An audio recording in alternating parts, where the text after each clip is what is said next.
About projectile motion. Projectile motion is a two-dimensional motion. It is a motion under gravity. One of the components is affected by gravity. One of the two dimensions is affected by gravity while the other is not. Motion, it is a motion that has two parts, one in the x direction and the other in the y direction, meaning the horizontal direction and the vertical direction. Horizontal and vertical directions. Okay, so x and y are the two directions in which the projectile motion proceeds. The two components of the projectile motion proceeds. It is Projectile motion is observed in objects that are thrown at an angle to the horizontal. What this actually means is that if, for example, I have some ball over here and I throw it with an initial velocity v at an angle theta to the horizontal ground, this v velocity, being a vector, will split itself, it will resolve itself into two components, into the two rectangular components of a vector. One is the horizontal component while the other is the vertical component, exactly perpendicular to the horizontal component. There is a 90-degree angle in between the two components. The horizontal component is known as v cos theta. This can be calculated by v cos theta, v being the velocity, and cos of the theta, the cos of the angle, will give us v cos theta, the horizontal component. It is responsible for the horizontal motion to, of the projectile. It remains constant throughout the motion, since because the horizontal acceleration in projectile is zero. Therefore such a motion is known as uniform motion, in which the horizontal component of the projectile does not change. The horizontal component of the velocity does not change throughout the motion and remains constant. So a horizontal component is the constant component of velocity, whereas the vertical component can be calculated by v sine theta. This is responsible for the vertical motion throughout the projectile, and it undergoes a uniformly accelerated motion because the acceleration in the vertical direction is constant and is equal to the acceleration of free fall, which is 9.81 for Earth. 9.81 meters per second squared. These points are very important points to remember because these are the basics of the projectile motion. If you understand these well, then projectile motion will become quite easy to understand. So the takeaway points are: the horizontal velocity, the horizontal component of velocity is v cos theta, which remains constant throughout the motion, and its magnitude also remains v cos theta, constant at v cos theta. And because the acceleration is zero, the vertical velocity, it undergoes uniform acceleration of 9.81. Now let's look at projectile motion in a bit more detail. Over here I have a ball. I throw it with a velocity v at an angle theta. This is the angle theta. So now this velocity will split into two components, the horizontal component and the vertical component.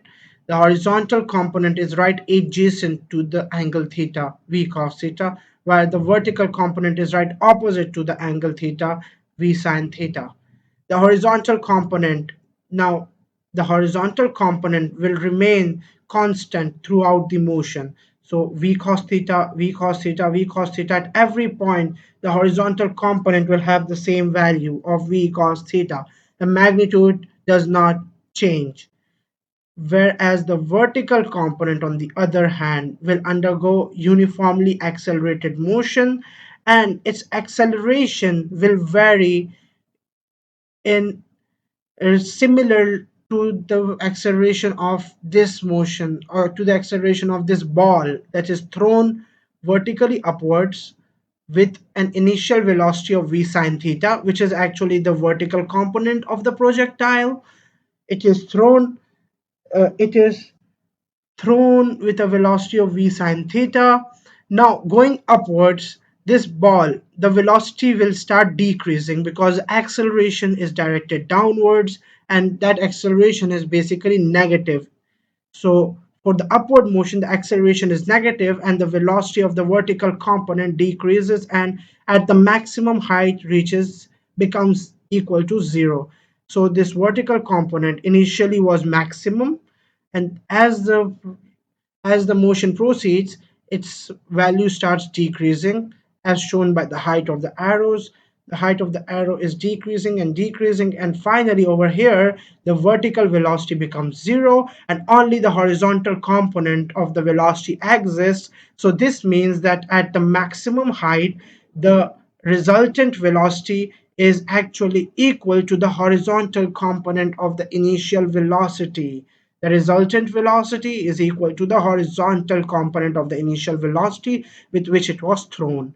Now, in the motion of this ball returning downwards, the velocity now starts increasing in magnitude, and it starts increasing in the opposite direction, in the negative direction. So similar is the case here. Initially, the vertical velocity was zero, and its magnitude starts increasing in the negative direction. So because the acceleration is also downwards, so acceleration is positive for the downward motion, this actually increases the magnitude of velocity in the downward direction. So the horizontal component has zero acceleration because velocity is not changing. The horizontal component of velocity is not changing. The vertical component has a constant acceleration of 9.81, due to which its velocity constantly changes, similar to the motion of this ball that is thrown upward and then it returns back. Okay, so this is a very important part of the projectile motion, and a lot of questions are asked from here. This maximum height, this h, is known as a maximum height, and the horizontal distance, the maximum horizontal distance that the projectile covers, is represented by r and is called the range of the projectile. This is known as the range of the projectile. H is known as the maximum height of the projectile. The shape of this path is parabolic. Parabolic.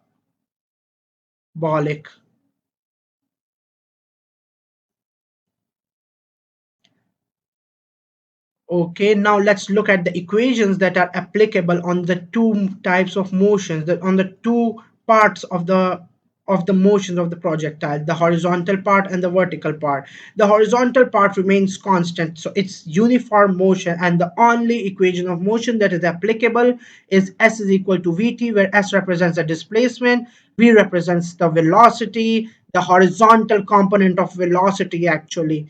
So this should be V h actually, the horizontal component of velocity, which is v cos theta, and the time it takes for the ball to move. Okay, and the t represents the time.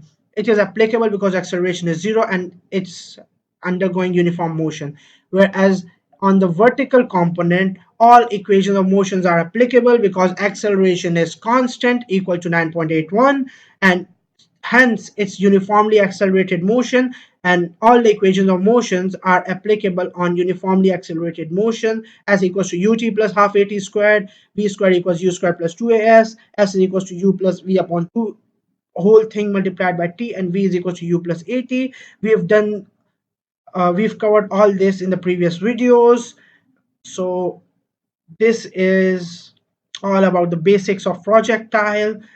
In the next video, we'll start off with a few questions, and we'll do half projectile motion. Okay, so thank you.